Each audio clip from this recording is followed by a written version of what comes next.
Olá pessoal, aqui é o professor Matheus e estou de volta agora com a correção da prova de português para professor PEB 1 de Suzano. Essa prova que nos grupos deram algumas polêmicas ali de algumas questões e eu vim dar minha opinião para vocês. Lembrando, não sou professor especialista de português, porém sou concurseiro nato. Já fiz mais, sei lá, de 15 concursos e atualmente eu venho aí com uma sequência de 9 aprovação, sendo acho que os últimos 4, 5 concursos eu tenho ficado ali entre as primeiras colocações. E estou confiante que nesse concurso de Suzano estarei dentro do número de vagas. Veremos, se Deus quiser. Vamos lá para a primeira questão, sem enrolação. E sem esquecer, né? Primeiramente gostaria de agradecer pelo like, pelo quem se inscreveu no canal. No último vídeo que foi a correção de matemática. Quem ainda não viu, corre lá e assiste. Agora vamos lá. Ó, primeira questão, temos um texto aqui gigantesco. Vou ver se vocês conseguem enxergar aí, quem quiser ler.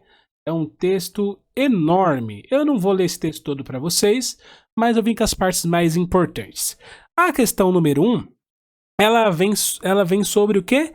Regência.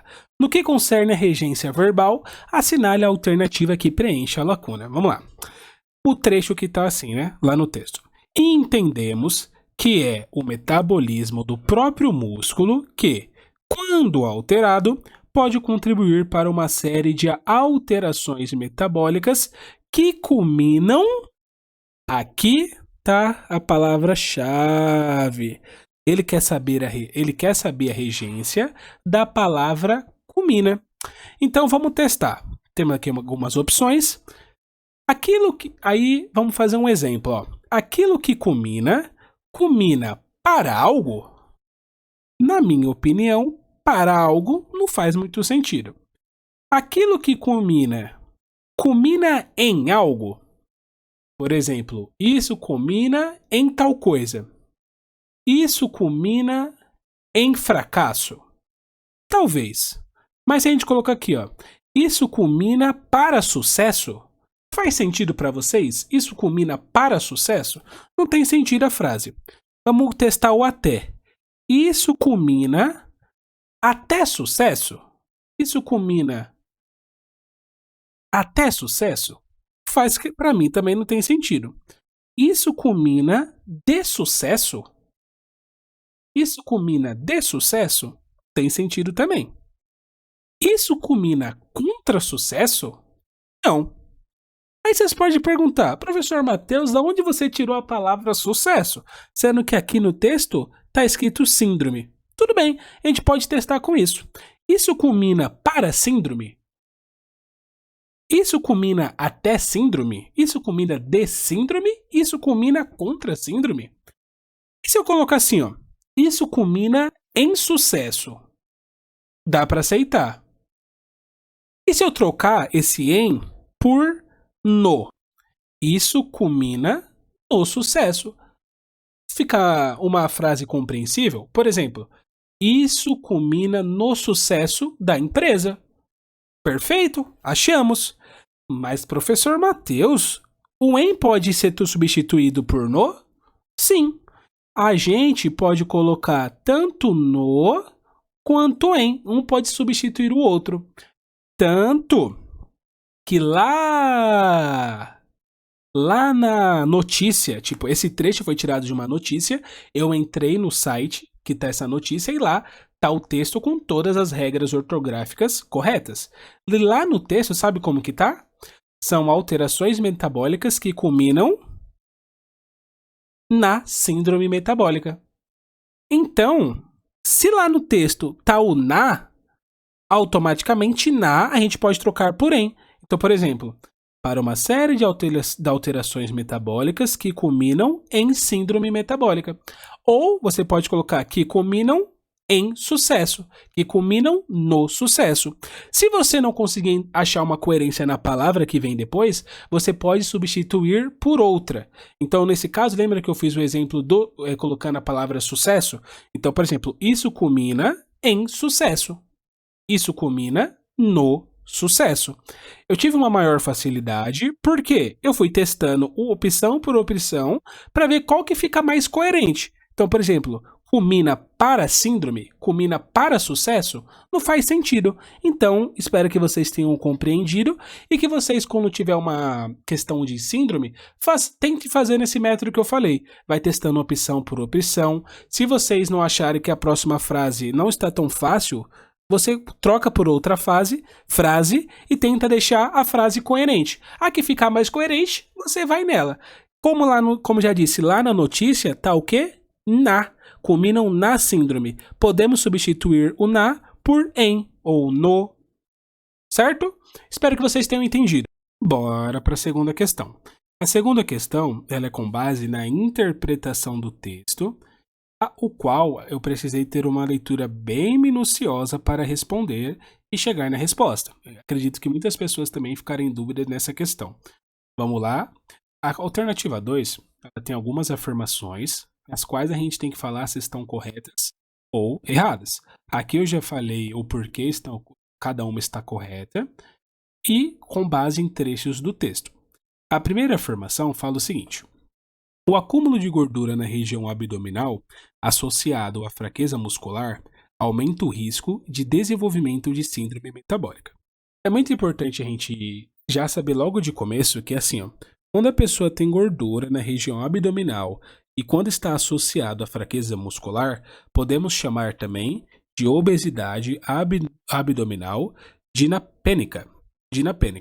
Então, esse fator aqui, gordura na região abdominal, quando está associada à fraqueza muscular, podemos chamar também de gordura abdominal dinapênica. E como que eu sei isso? Com base lá no texto que eu já vou mostrar para vocês o trecho. E para mim, essa afirmação, ela está correta. E de onde eu tirei isso? Lá no texto fala que assim, indivíduos com obesidade abdominal dinapênica, fraqueza muscular, têm um risco 234% maior de desenvolver síndrome metabólica em comparação com aqueles que não têm nenhuma das duas condições. Então, o texto afirma que quem tem gordura na região abdominal associada à fraqueza muscular tem mais risco de desenvolver. Com base em que parte do texto eu tirei isso? Está bem aqui no começo. Aqui, indivíduos, no segundo trechinho aqui, indivíduos com obesidade abdominal dinapênica tinham 234% mais riscos de desenvolver síndrome metabólica, em comparação com aqueles que não tinham nenhuma das duas condições.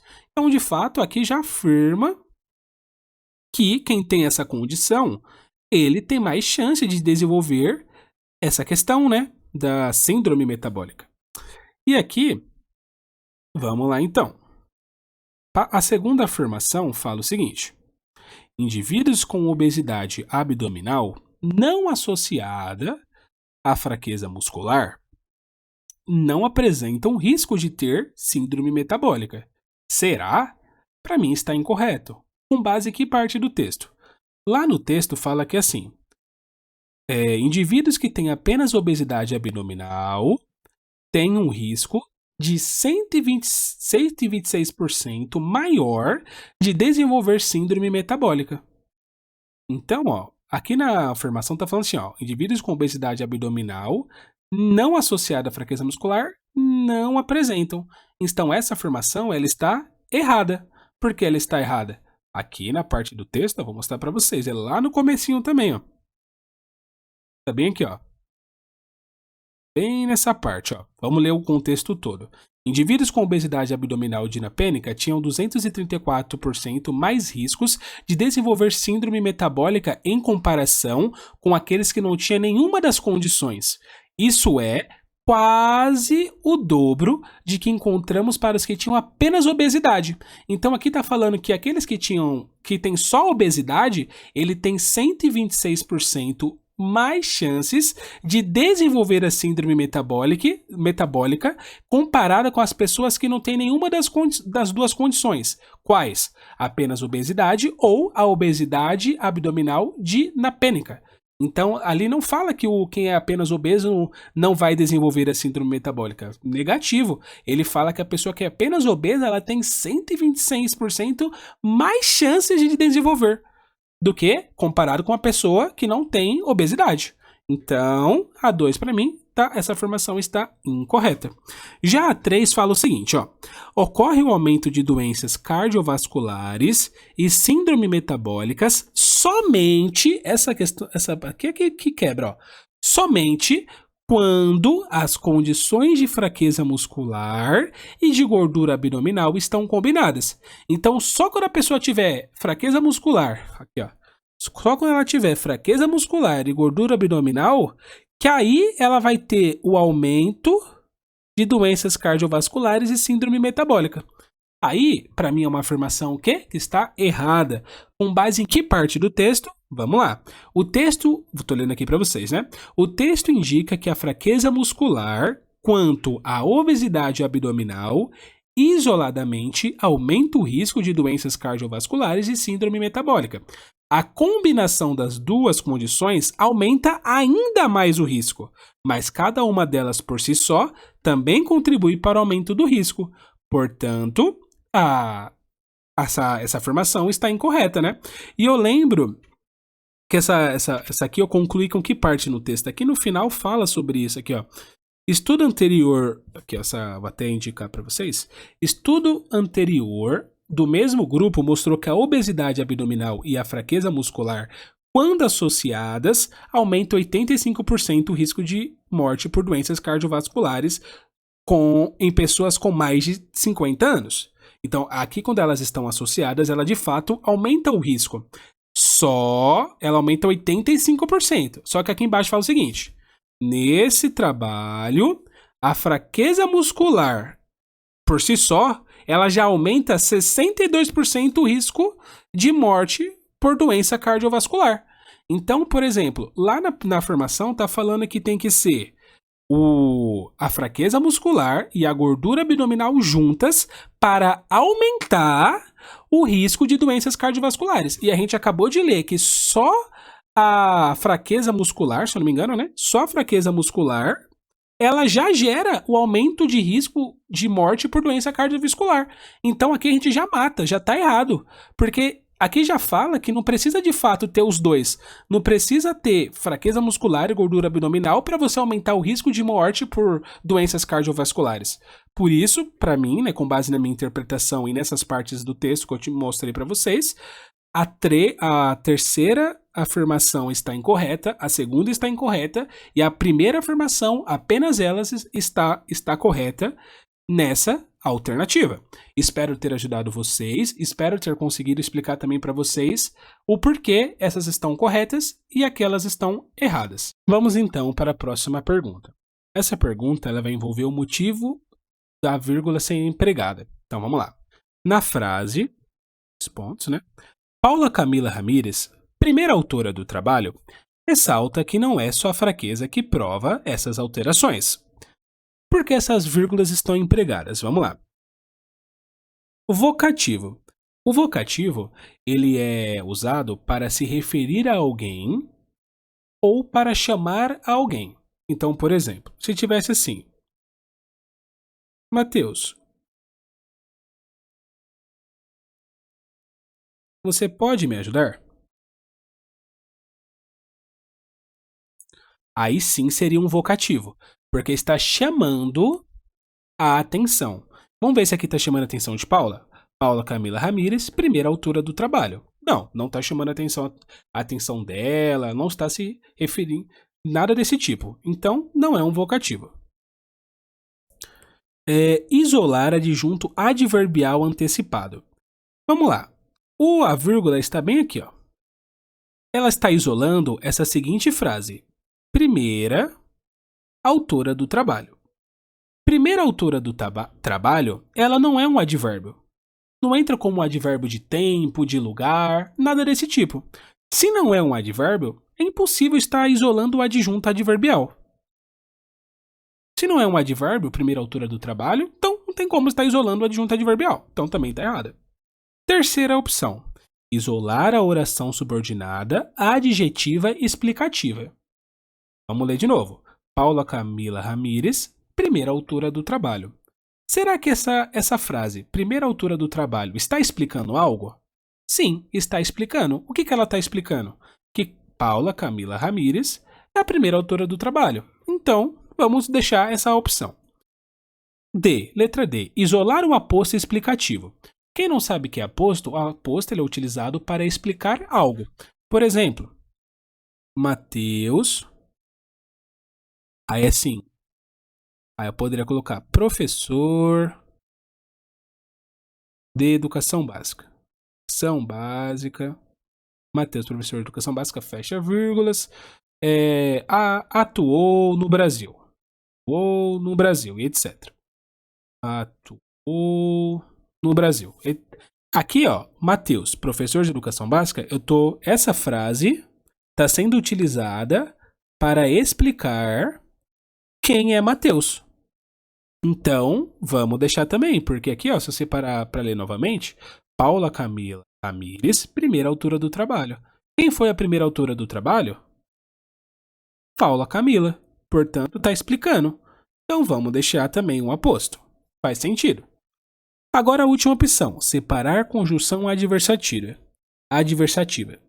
Conjunção adversativa são mas, porém, contudo, todavia, entretanto, no entanto. Aqui nessa frase não é uma conjunção coordenativa adversativa. Então, não tem como ser essa opção.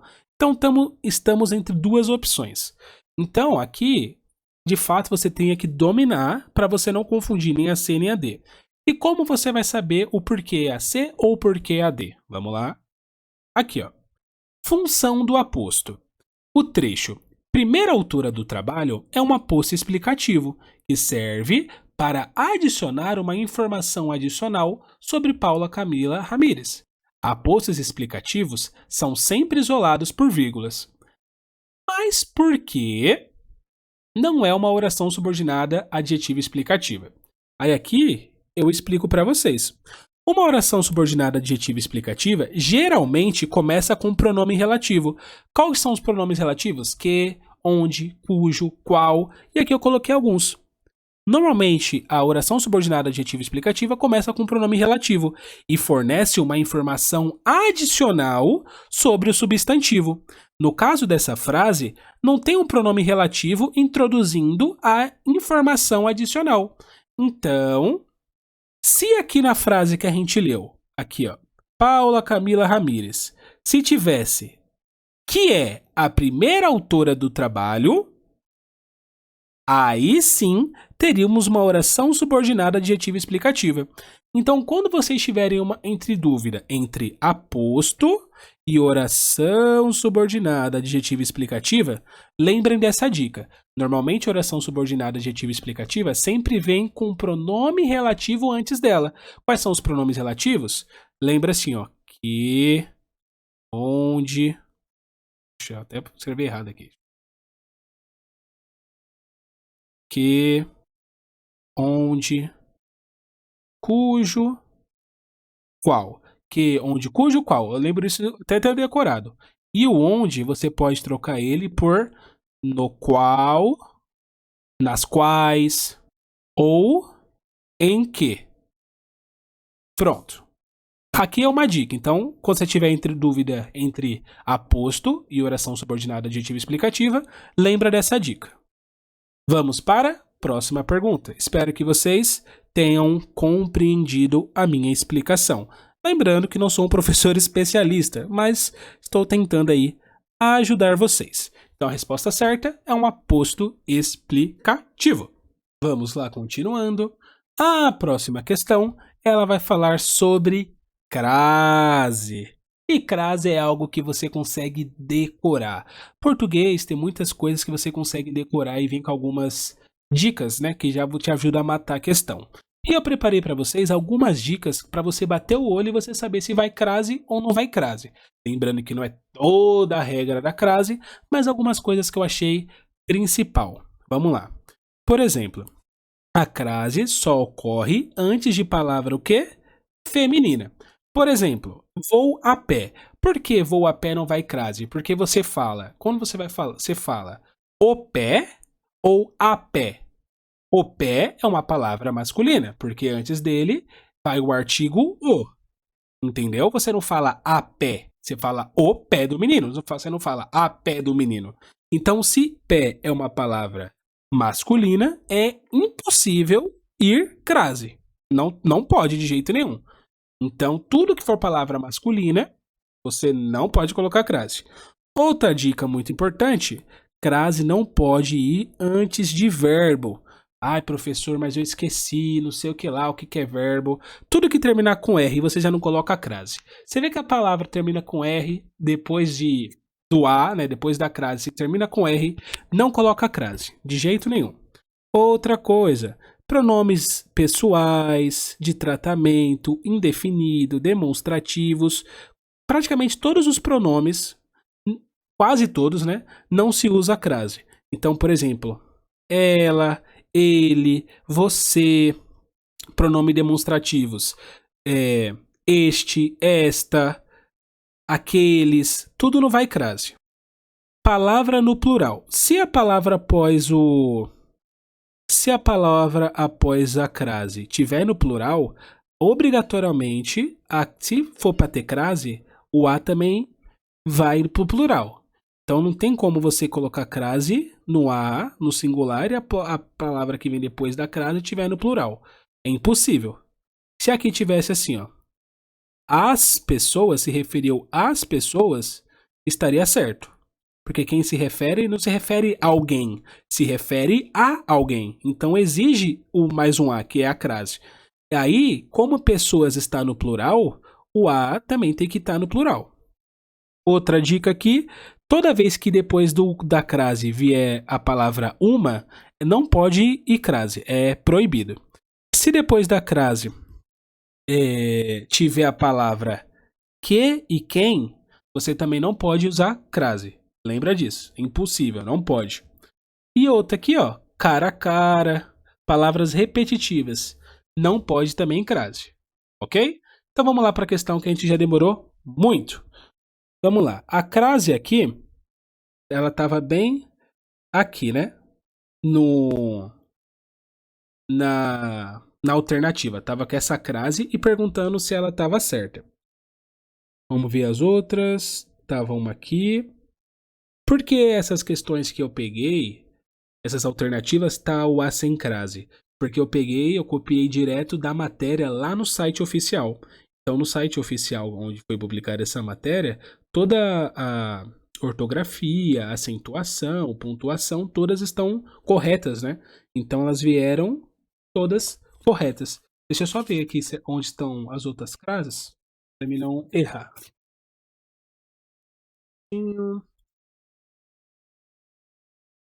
Aqui a C certo. Aqui estava outra crase. E aqui estava a outra crase. Aí vamos ver quais estão corretas, né? Aqui, vamos começar daí. Os pesquisadores alertam para a importância. Aí, como que vocês sabem se tem crase ou se não tem? Vocês vão assim, ó. Quem alerta, alerta para algo. Alerta para alguma coisa. Se é um verbo transitivo direto, não pode ter crase. Porque a crase, ela só entra para quando for verbo transitivo indireto. Quando ela precisa de uma preposição. Então, por exemplo, ó, quem alerta, alerta para algo. Alerta para alguma coisa. Então, não é necessário ter mais um A aqui. Então, impossível ter essa crase. A D. Curiosamente, as pessoas analisadas que tinham apenas gordura abdominal não representaram um argumento significativo. Aqui não tem lugar para a gente colocar mais um A. Então, por exemplo, as pessoas analisadas que tinham apenas gordura abdominal não apresentaram. Quem não apresentou algo, não apresentou alguma coisa. É um verbo transitivo direto. Não precisa dessa crase. Então, essa crase, impossível, não tem nada que exige a crase. Porque a crase ela só vem quando exige mais um A. Por exemplo, aqui na C, ó. Vamos lá. Os pesquisadores ressaltam que as alterações que caracterizam a síndrome metabólica em grande parte vêm sendo atribuídas à obesidade. Primeira coisa que a gente vê, lembra? A obesidade. A gente fala obesidade, a obesidade. A obesidade é uma palavra feminina, então na teoria poderia ir crase. Aquilo que vem sendo atribuído a alguém ou a alguém. Se a gente coloca vem sendo atribuído a alguém, não tem sentido. Só que se a gente coloca vem sendo atribuído a alguém, aí tem sentido. Então seria o a mais a, que aí fala que tem que ter crase. O que está sendo atribuído a alguém. Então aqui tem crase. Lembra da regra do uma? Não pode ter crase se depois vem a palavra uma. Então, levando a uma, aqui já mata direto. A prática de exercícios, a prática não vai crase. A prática de exercícios físicos também é uma maneira de prevenções. Não exige um segundo A. Só que aqui na C exige para ter sentido. Por exemplo, se fosse assim, vem sendo atribuída a alguém, não tem sentido. Só que se você colocar vem sendo atribuída a alguém, aí sim tem sentido. É a regra do A mais A. E aqui a crase. Nessa alternativa, né, nessa questão, iremos falar sobre as conjunções. Lembrando que temos as conjunções coordenativas e as conjunções subjuntivas. Conjunção, infelizmente, ela não tem escapatória. Para você acertar, você tem que dominar as conjunções. Se você não decorar as conjunções, fica difícil você acertar essas questões. Porém, eles ainda trouxeram uma das conjunções que são mais conhecidas assim no Brasil, porque tem muito termo popular que tem gente que fala muito essa conjunção dessa pergunta. Vamos lá. O termo no entanto, em destaque no texto, corresponde a uma conjunção. Primeira questão. Conjunção adversativa? Será? Segunda, conjunção explicativa. Terceira, conjunção aditiva. D, concessiva. E condicional. Vamos lá, vamos começar daí novamente. A conjunção subordinada condicional seria se, desde que, caso. Essas seriam as condicionais. No entanto, não entra, então não é condicional. A concessiva é embora, mesmo que, ainda que, embora, mesmo que, ainda que, apesar de. Essas são as conjunções concessivas. No entanto, não entra nessa classe. As aditivas, ela é e, nem, mas, também, sentido de adição. Essas são as principais, né? Também não entra no entanto. As explicativas seria que, por quanto, e etc. Que, por quanto, pois, entre outras. Já as adversativas, porque eu falei que é uma das expressões mais conhecidas, né? Pelo menos aqui em São Paulo, eu conheço muitas pessoas que utilizam esses termos, né? Que é mas, porém, contudo, todavia, entretanto, entretanto, e no entanto, ela tem o mesmo sentido. No entanto, tem o mesmo sentido de entretanto. Então, até são palavras parecidas. Então, a palavra que eles querem saber é a no entanto, que é uma conjunção, é uma conjunção adversativa. Ela pode ter vários sentidos, né? Então, por exemplo, vamos lá na parte do texto que ela foi citada e vamos trocar por outra conjunção adversativa. Aqui, ó.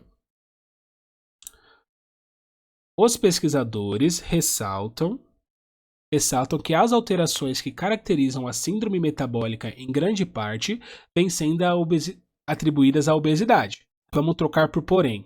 Porém, entretanto, há evidências e o nosso estudo contribui para isso, de que o problema é mais complexo. Então poderia ser trocado por porém, entretanto,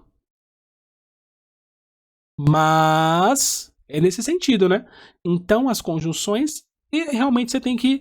É uma decorebinha que não tem ponto de correr. Você tem que conhecer as conjunções para acertar essa questão. Então, mais, porém, contudo, todavia, entretanto, no entanto, são conjunções adversativas. Então, vamos para a última questão de portuguesa. Essa foi a questão, acho que mais gerou determinadas respostas diferentes, né? O pessoal está entre duas respostas nos grupos, né, que eu acompanho. E eu venho explicar para vocês a minha concepção, como eu cheguei nessa resposta e o porquê é essa resposta. Leia o trecho abaixo, retirado do texto. A inflamação provocada pela gordura infiltrada no músculo é só mais uma peça de todo um quebra-cabeça. No trecho há um erro de pontuação, ortografia, acentuação, concordância verbal ou concordância nominal. A primeira coisa que eu fui eliminando foi a questão da concordância, porque eu fui lendo bem atentamente. Por exemplo, a inflamação provocada pela gordura infiltrada no músculo é só mais uma peça de todo um quebra-cabeça. Então, eu fui lendo assim, ó. A inflamação é só mais uma peça de todo um quebra-cabeça. A inflamação provocada pela gordura. A gordura é feminino? É feminino. Então, ela é provocada. A inflamação provocada pela gordura, tá? Em concordância. Aí aqui você pode ler assim também. A inflamação é só mais uma peça de todo um quebra-cabeça. É só mais uma peça. Também está em concordância. Provocada está em concordância.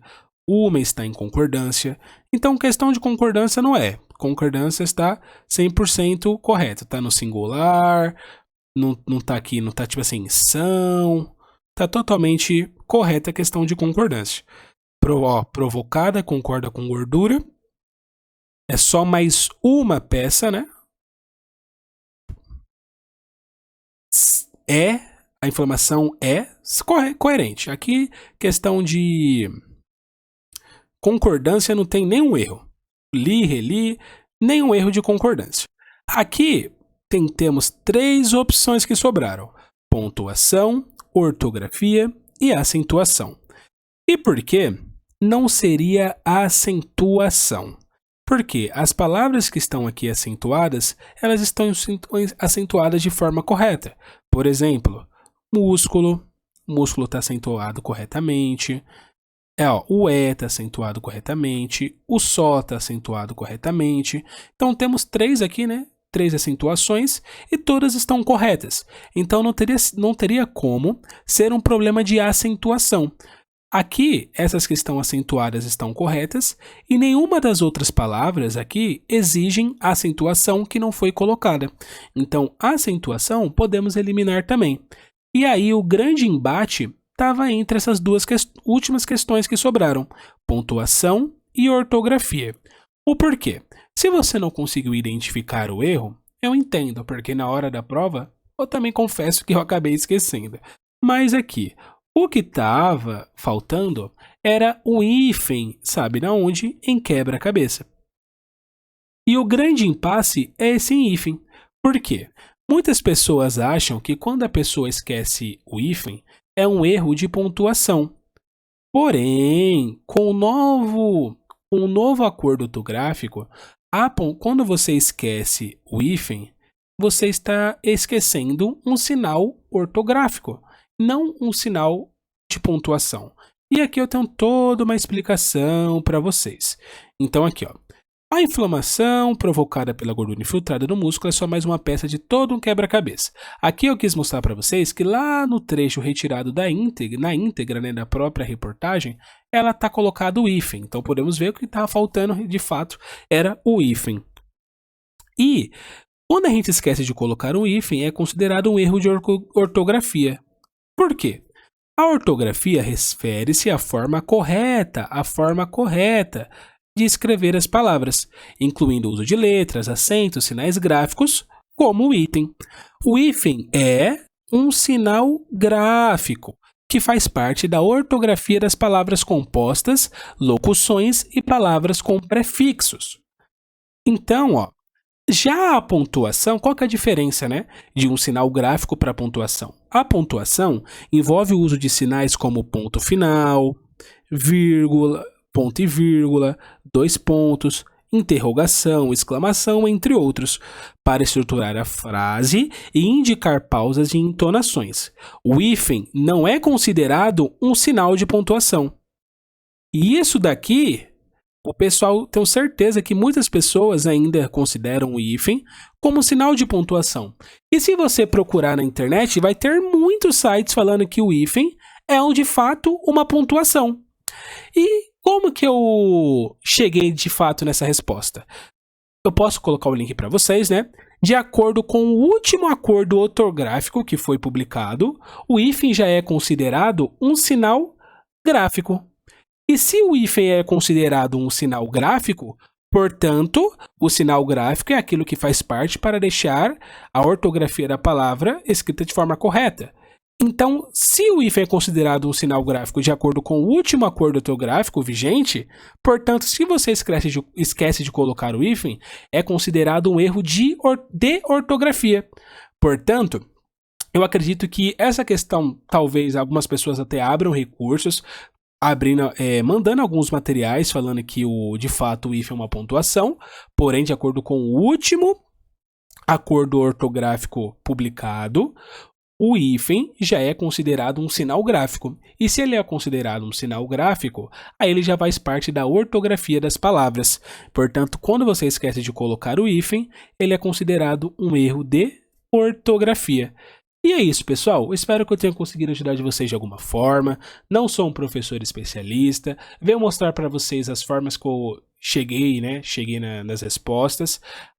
Acredito que de português, a única questão que eu errei foi de fato essa questão que eu estou mostrando para vocês, a última questão. As outras 5 eu consegui chegar, né, na resposta. E essas 6 eu errei por falta de atenção mesmo. Eu me esqueci que quebra-cabeça era com hífen. Apesar de estudar bastante, erros acontecem e faz parte do processo. Ninguém sabe tudo. Muito obrigado, pessoal, quem assistiu até aqui. Deixa seu like, se inscreva no canal. Muito obrigado pelo apoio. Aqui na descrição eu vou criar um grupo e vou deixar para vocês o link desse grupo de estudos para a gente conversar, trocar ideias e opiniões. Valeu, pessoal. Até mais. Tchau, tchau.